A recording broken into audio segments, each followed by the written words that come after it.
The evening rush at Bellamy's restaurant was in full swing. Sophie wiped her forehead with the back of her hand as she balanced 3 plates of steaming food.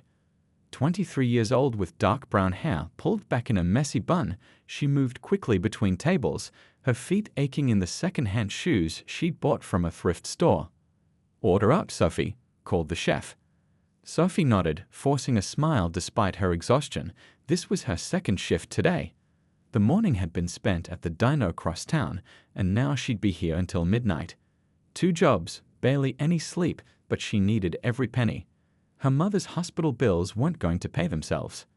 "Just keep going," she whispered to herself. "Just 1 more hour." The front door chimed, and Sophie glanced up to see a man enter alone. He stood tall, dressed in a suit that probably cost more than she made in 3 months. Gray streaks ran through his dark hair, and his face carried the confident look of someone used to being in charge. May, the hostess, led him to a table in Sophie's section. Great, Sophie thought.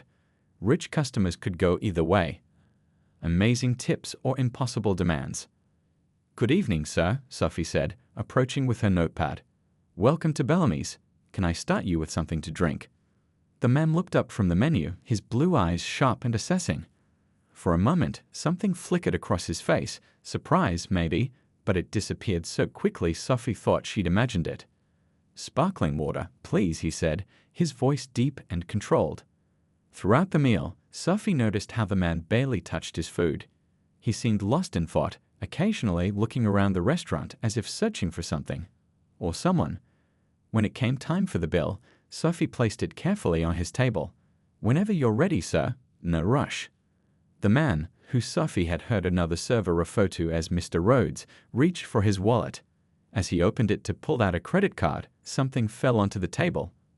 A photograph, worn at the edges from years of handling. Sophie was about to look away. It wasn't her business what customers carried in their wallets when the image caught her eye. It was a woman with a bright smile, long honey-colored hair, and a distinctive birthmark near her left eye. Sophie felt her heart stop. It was her mother. 20 years younger, but unmistakably her mother. The world seemed to slow down around her. The clatter of dishes, the murmur of conversation, all faded away. Without thinking, words tumbled from Sophie's mouth. "Sir, why is my mother's picture in your wallet?" The man looked up sharply, his credit card frozen midway to the bill. Their eyes met, and Sophie watched as confusion, then disbelief, then something like wonder spread across his face. "Your mother," he finally said, his voice barely above a whisper. Sophie pointed to the photograph with a trembling finger. "That's my mom, Diana Miller. I'd know her anywhere."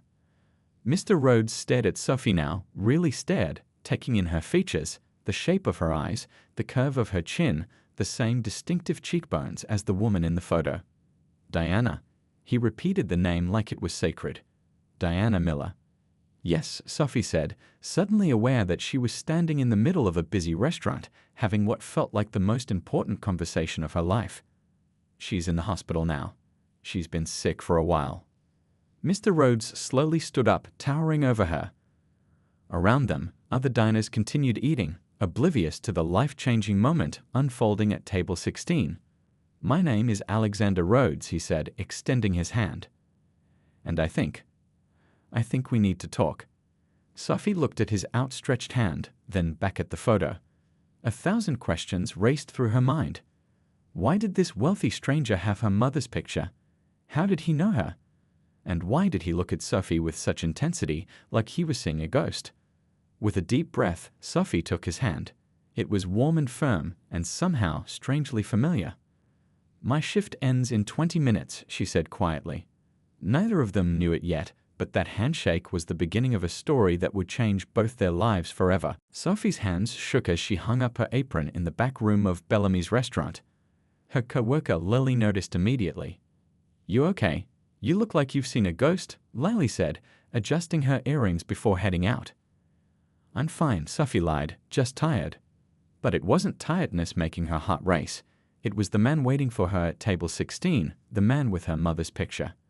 When Sophie returned to the dining room, Alexander Rhodes was still there, nursing a glass of water, the photograph now safely tucked away. He stood when he saw her. "There's a cafe across the street," he suggested. more private than here. The cafe was nearly empty this late in the evening.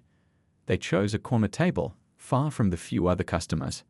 Sophie sat stiffly, clutching her worn bag on her lap like a shield. "I don't understand," she began. "How do you know my mother?" Alexander placed his hands flat on the table. Sophie noticed they were trembling slightly too. 25 years ago, I knew Diana Miller very well, he said, his voice thick with emotion. We were in love. Sophie's mouth fell open. Her mother had always told her that her father was a kind man who died before she was born. A car accident when her mother was just 2 months pregnant. There had never been pictures, never been stories, just a sad smile and a quick change of subject whenever Sophie asked. "That's impossible," Sophie whispered. "My father died before I was born." Alexander's eyes widened. He leaned forward. "How old are you, Sophie?" 23. A strange look crossed his face, a mixture of shock, wonder, and something that looked almost like hope. "And your birthday?" "January 15th. Alexander sat back in his chair, running a hand through his hair. "We broke up in April 24 years ago," he said quietly. "Diana never told me she was pregnant." The implication hung in the air between them, too enormous to put into words. "No," Sophie said, shaking her head. "No, that's not possible. My mother wouldn't lie to me my whole life." "People do unexpected things when they're hurt," Alexander said gently. "Diana and I. Our ending wasn't clean. There was a misunderstanding." Sophie felt dizzy. The cafe seemed to spin around her, the soft music fading into background noise. "What happened?" she managed to ask. Alexander's eyes grew distant with memory. "I was 28, ambitious, working my way up in my father's company. Diana was 23, a talented artist with dreams of her own. We met at a gallery where she was working. For a year, we were inseparable." Sophie tried to imagine her quiet, reserved mother as a young artist in love with this powerful man. "I had to go to Hong Kong for 3 months," Alexander continued. "A big project. When I came back, ready to propose, his voice broke. She was gone. No note, no forwarding address. Her friends wouldn't tell me anything. It was like she vanished." "But why?" Sophie asked, confused. Alexander shook his head. "I've asked myself that question for 24 years. I hired people to find her, but she'd moved, changed her number. After 2 years, I stopped looking. But I never—" He gestured to where his wallet sat in his pocket. "I never stopped carrying her with me." Sophie felt tears welling in her eyes. This man, possibly her father, had loved her mother enough to keep her picture for over 2 decades. "I need to know," Alexander said, his voice steady now. "I need to know if you're my daughter. Would you consider a DNA test?" Sophie stared at him, this stranger who might be the missing piece of her life's puzzle. The resemblance was there. The same blue eyes, the same determined set of the jaw. "My mother is in St. Mary's Hospital," Sophie said finally. "She has cancer. That's why I work 2 jobs. The medical bills." Alexander's face softened with concern. "Is she allowed visitors?" Sophie nodded slowly. "Then perhaps," he said gently, "before any tests, we should talk to Diana. Together."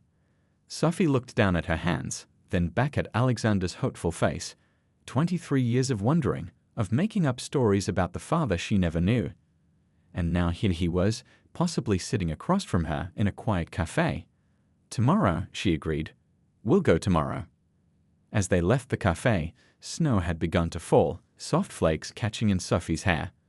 Neither of them knew what the next day would bring, but something had shifted in the universe.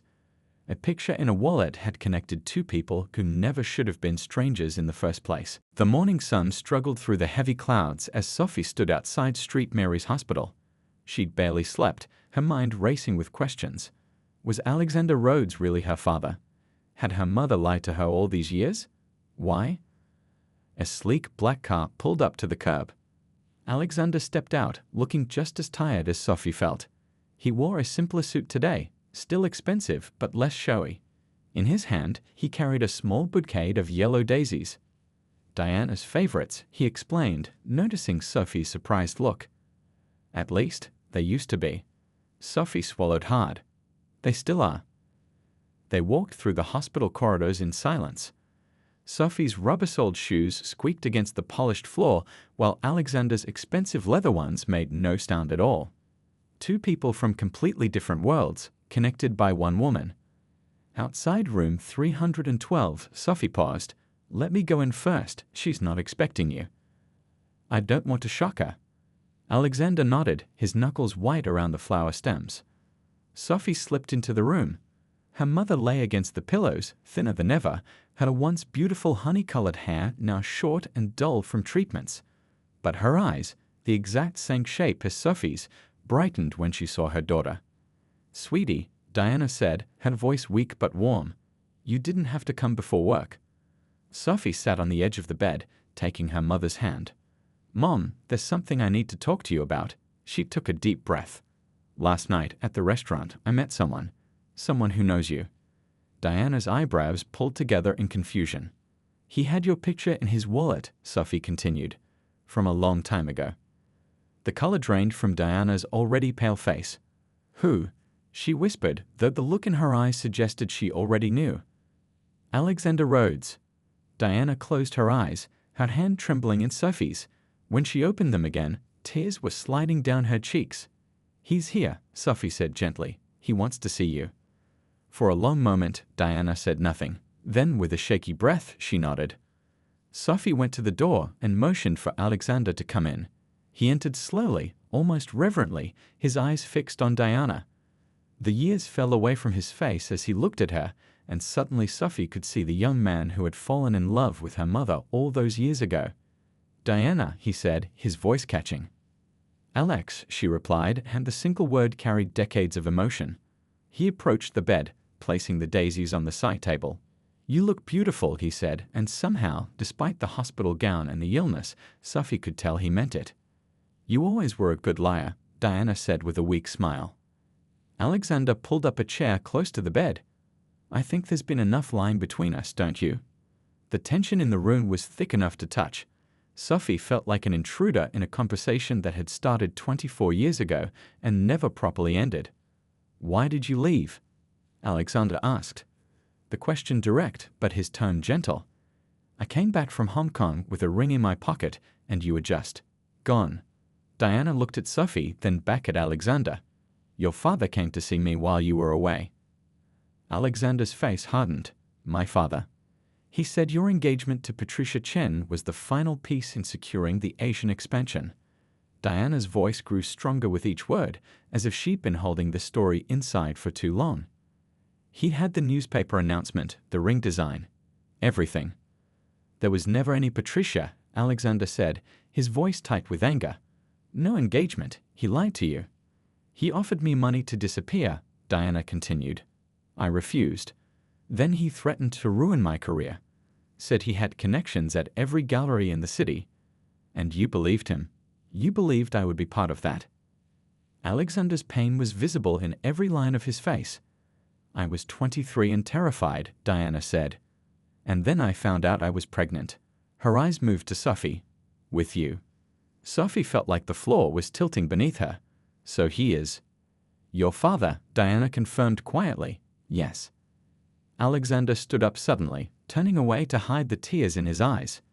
23 years, he said, his voice rough. 23 birthdays, first steps, first words, all of it, gone. Sophie felt tears running down her own cheeks. "Why didn't you try to find him, Mom? Even later, when I asked about my father." Diana reached for Sophie's hand. "By the time I realized what a mistake I'd made, you were 5 years old. I read in the paper that Alexander had married someone else. I thought he'd moved on. I didn't want to disrupt his life." "I only married 8 years ago," Alexander said, turning back to face them. "And we're divorced now." "There was never anyone else for me, Diana. Not really." A nurse knocked and entered the room, breaking the heavy moment. "Time for your medication, Ms. Miller." As the nurse checked Diana's vitals, Alexander moved to stand beside Sophie.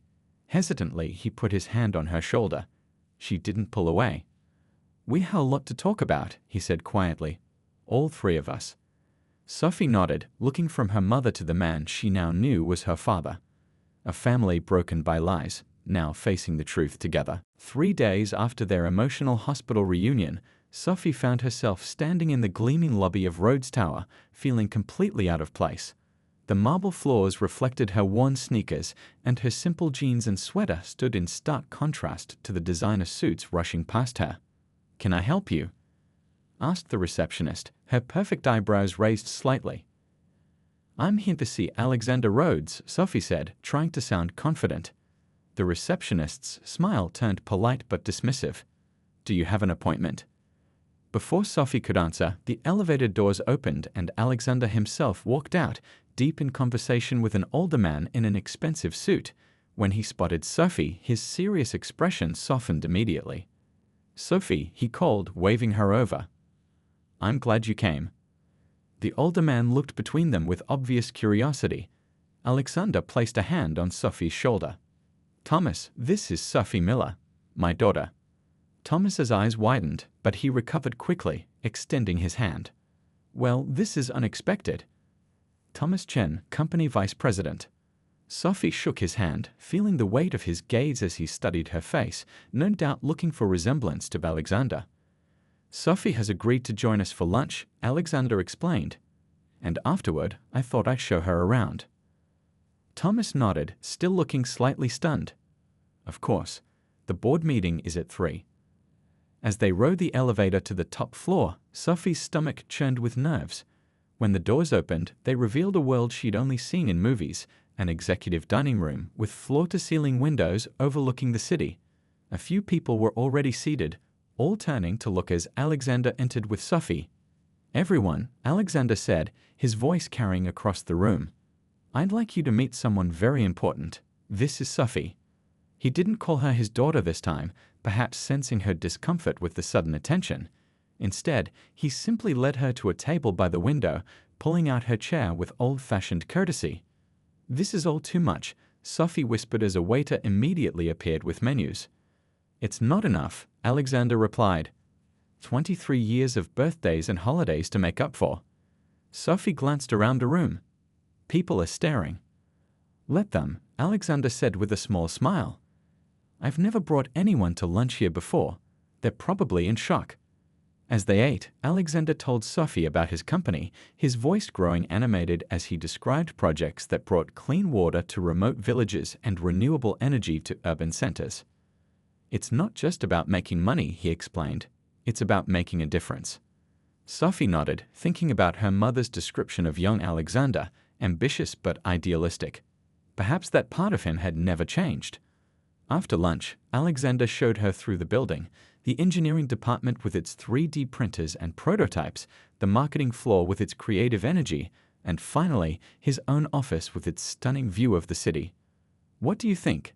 he asked as Sophie walked around the spacious room, examining the awards on the walls, the photographs of Alexander with world leaders and celebrities. "It's impressive," she admitted. "You've built something amazing here." Alexander was quiet for a moment. "I'd always thought success would feel better than this," he finally said. "All these years, achieving one goal after another, but always feeling like something was missing." He looked at her directly. Someone was missing. Sophie felt tears threatening again. She'd cried more in the past 3 days than in the last 3 years. "I want to help," Alexander continued. "With your mother's medical bills, with your education if you want to go back to school. Anything you need." Sophie stiffened. "I don't want your money." "It's not about money," Alexander said gently. "It's about family. About finally being able to take care of my daughter." Before Sophie could respond, there was a knock at the door. A tall, elegant woman entered without waiting for an answer. She had perfectly styled blonde hair and wore a designer dress that probably cost more than Sophie's entire wardrobe. "Alex, darling," she said, her voice like honey but her eyes cool as they took in Sophie. "I've been looking for you everywhere." "Victoria," Alexander said, his tone shifting to something more formal. "This is Sophie Miller." Victoria's perfectly shaped eyebrows rose slightly. "Miller? Any relation to Diana Miller?" The way she said Sophie's mother's name made it clear she already knew the answer. "Diana is her mother," Alexander confirmed, moving to stand beside Sophie. Victoria's smile didn't reach her eyes. "How interesting. You never mentioned having a daughter before." It's a recent discovery, Alexander said. Sophie just came into my life a few days ago. How convenient, Victoria said, her gaze assessing Sophie from head to toe. Just as we're finalizing the board positions for next year. Sophie felt herself shrink under that cold stare, suddenly aware of how out of place she was in this world of wealth and power, and how much her sudden appearance might threaten someone like Victoria. A week had passed since Sophie's visit to Rhodes Tower. She sat beside her mother's hospital bed, reading aloud from Diana's favorite book. The room was filled with flowers now, not just from Alexander, who sent fresh bouquets daily, but from various executives at Rhodes Enterprises who had apparently heard about the CEO's newly discovered daughter. Diana dozed off, and Sophie gently closed the book. The door opened quietly, and Sophie expected to see a nurse, but instead it was Alexander. He carried a small gift bag and wore casual clothes for once, just jeans and a simple button-down shirt. He looked younger, more like the man her mother must have fallen in love with. "How is she?" he whispered, setting the bag on the bedside table. "Better today. The doctor says the new treatment is working." Alexander smiled, relieved. "And you? How are you holding up?" Before Sophie could answer, her phone buzzed. It was Lily from Bellamy's restaurant. "Sophie, where are you? You're late for your shift again." Sophie winced. "I'm so sorry, Lily. I'm at the hospital with my mom. I lost track of time." She could hear Lily sigh. "The boss says this is your last chance. If you're not here in 30 minutes, don't bother coming back at all." The call ended, and Sophie stared at her phone in dismay. Alexander, who had overheard, frowned. "You're still working at the restaurant? I thought we agreed I would help with expenses." Sophie shook her head. "We didn't agree to anything.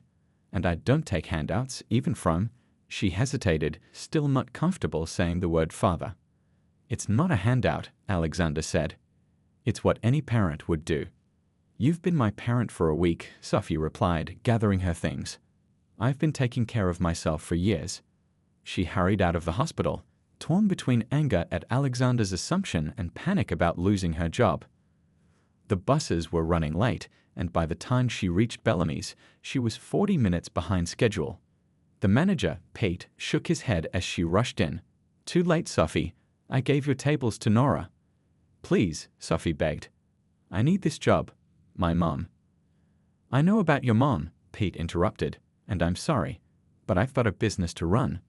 Just then, a smooth voice cut in. "Perhaps we can find a solution." They both turned to see a tall man in an expensive suit, the same one who had been with Alexander that day at Rhodes Tower. Thomas Chen. "Miss Miller," he said with a small bow. "I was hoping to speak with you." Pete looked impressed. "Friend of yours?" Sophie didn't know what to say.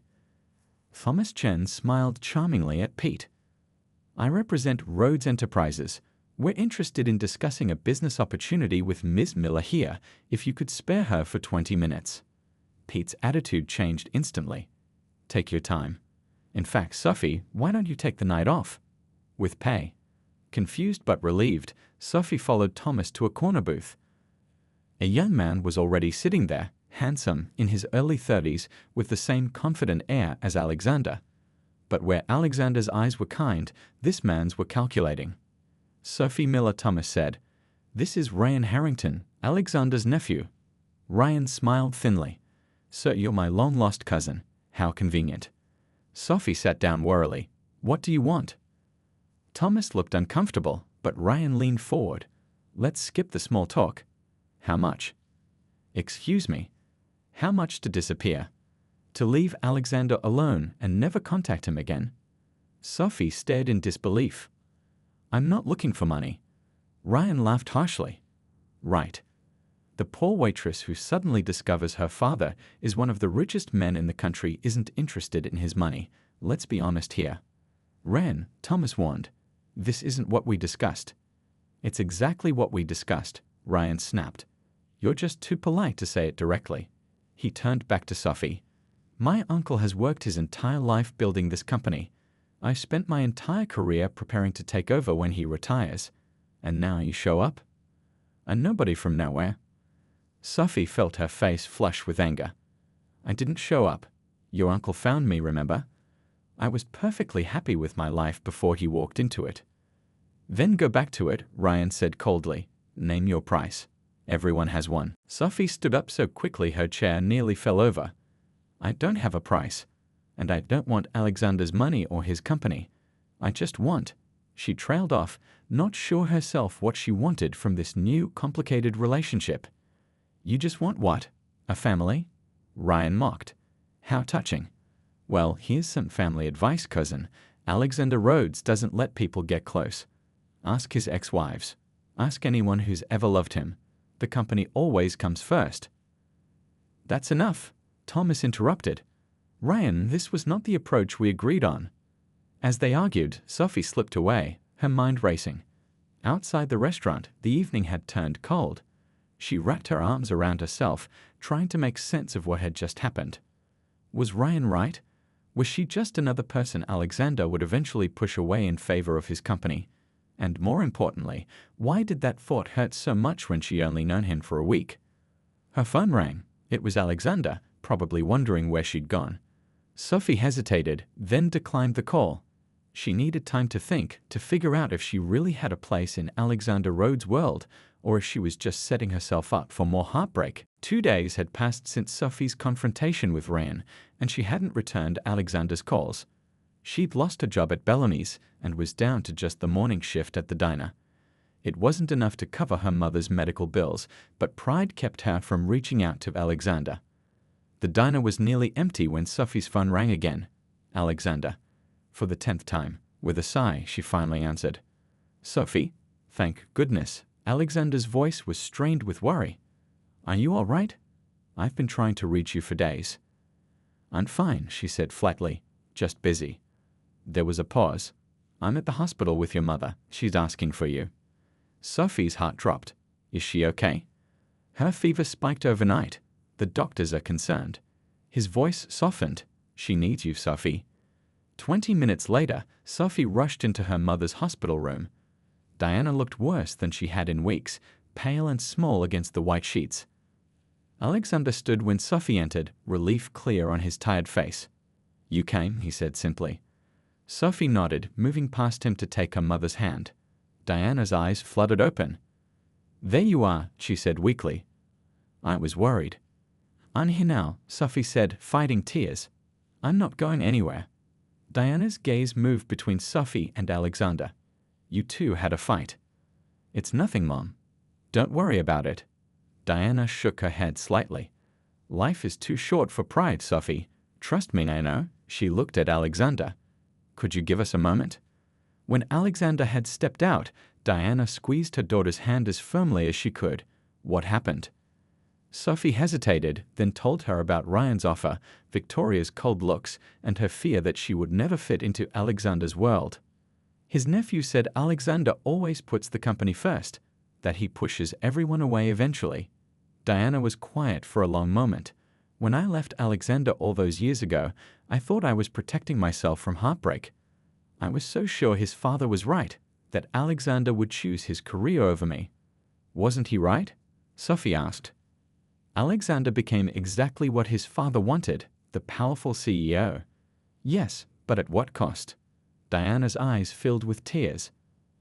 I robbed him of knowing his child. I robbed you of knowing your father.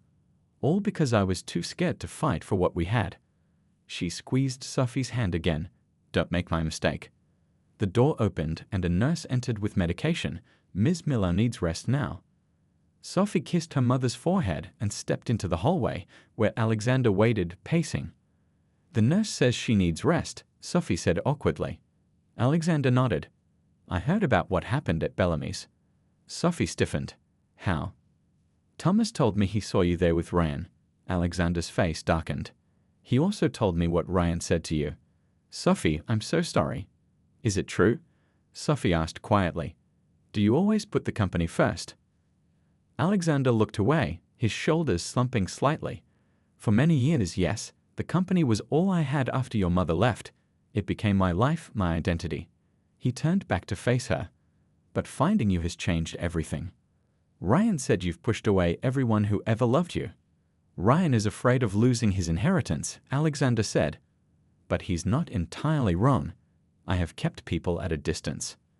After losing your mother, it seems safer that way. An announcement came over the hospital pay system.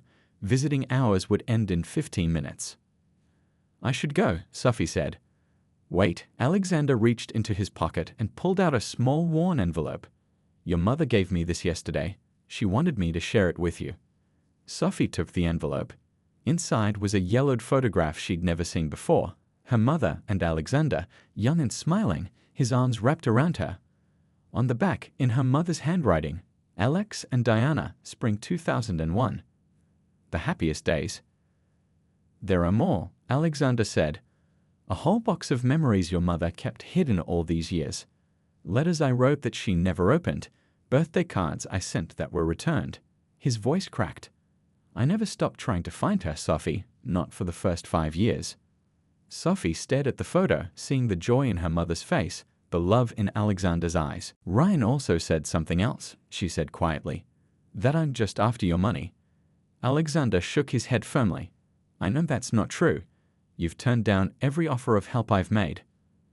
I don't want anyone thinking I found you for your wealth.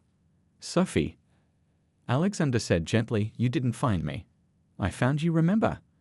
A chance encounter because I never stopped carrying your mother's picture. He hesitated, then pulled out his wallet and removed the one photograph of Diana that had started everything. 24 years. I've kept this with me every day for 24 years.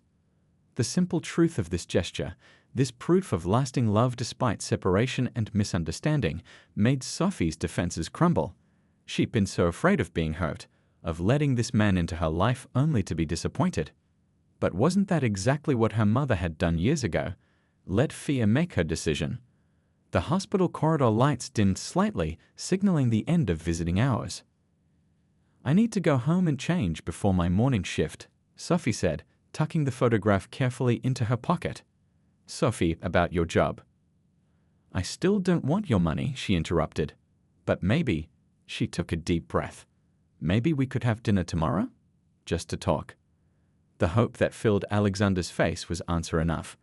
For the first time since discovering who he was, Sophie allowed herself to wonder if perhaps she had found not just a father, but a second chance for all of them. 6 months later, the grand ballroom of the Rhodes Hotel sparkled with crystal chandeliers and elegant decorations.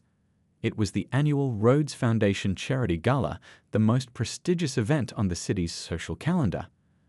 The wealthy and powerful mingled, sipping champagne and making polite conversation. In a quiet corner, away from the crowd, Sophie stood before a full-length mirror, barely recognizing herself. The emerald green gown she wore was more expensive than anything she'd ever owned. Her hair had been styled in soft waves, and a delicate silver necklace, a gift from Alexander, adorned her neck. You look beautiful, Diana said from her wheelchair beside her.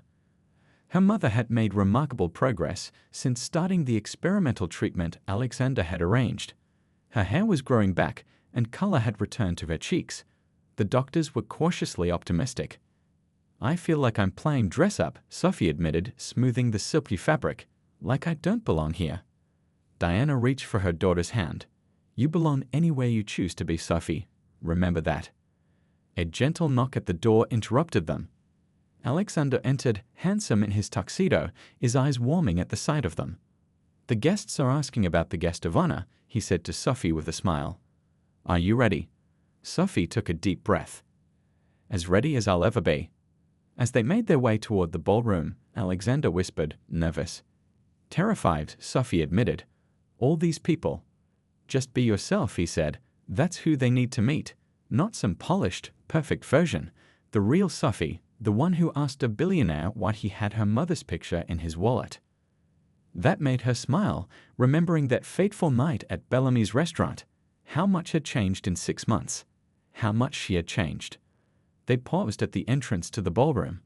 Inside, hundreds of people waited. Sophie spotted Victoria with a group of socialites, looking considerably less smug since her engagement to Alexander had been called off. In another corner stood Ryan, who had grudgingly made peace with Sophie after Alexander threatened to remove him from the company completely if he didn't. Ladies and gentlemen, the announcer called out, please welcome Mr. Alexander Rhodes and his daughter, Miss Sophie Miller. The crowd applauded as they entered. Sophie felt the weight of curious stares, heard the whispers. 6 months ago, this would have sent her running for the door. But tonight, she held her head high, her arm linked with her father's. Alexander led her to the small stage at the front of the room. The crowd quieted as he stepped up to the microphone. "Thank you all for coming tonight," he began. "As you know, the Rhodes Foundation has always supported medical research. But this year, the cause is particularly close to my heart." His eyes found Diana in her wheelchair near the front. The Diana Miller Cancer Research Fund will help ensure that other families don't have to face what ours has. A murmur went through the crowd at the mention of Diana's name. Many of them knew the story now, how the CEO had reconnected with his long-lost love and discovered he had a daughter. "And now," Alexander continued, "I'd like to introduce someone very special. 6 months ago, I didn't know she existed. Today, I can't imagine my life without her." He turned to Sophie with unmistakable pride. "My daughter, Sophie." Heart pounding, Sophie stepped up to the microphone. The speech she'd practiced flew from her mind, so she simply spoke from her heart. 6 months ago, I was a waitress working 2 jobs to pay my mother's medical bills. I didn't know anything about galas or foundations or boardrooms." She paused, looking out at the sea of faces. "I still have a lot to learn. But I'd also learned that family isn't about where you come from or how much money you have. It's about who stands beside you when things get tough." Her eyes found her mother, who was wiping away tears. Then she looked at Alexander, who nodded encouragingly. "The Rhodes Foundation is doing amazing work, and I'm proud to be part of it. But I'm even more proud to be part of this family, a family that was broken but found its way back together." The applause was warm and genuine as Sophie stepped away from the microphone. Alexander hugged her tightly before leading her back to Diana. The 3 of them together, finally a family after so many years apart. Later, as the evening wound down and most guests had departed, Sophie found herself on the hotel's balcony, looking out at the city lights. Alexander joined her, 2 cups of tea in hand. "Your speech was perfect," he said, passing her a cup. "I was terrified," Sophie admitted. "Couldn't tell," he smiled. "You know," the board was impressed. "They think you have a natural talent for connecting with people." Sophie raised an eyebrow. "Are you trying to rope me into the family business again?" "Just saying the option is there," Alexander replied. "No pressure." They stood in comfortable silence, sipping their tea. So much had happened in 6 months. Sophie had finished her business degree with Alexander's support. Diana had moved into a beautiful garden apartment where she was slowly regaining her strength and rekindling her relationship with Alexander. Not as romantic partners, but as friends and co-parents. "Did you ever imagine this?" Sophie asked. "That night at the restaurant when I asked about Mom's picture." Alexander shook his head.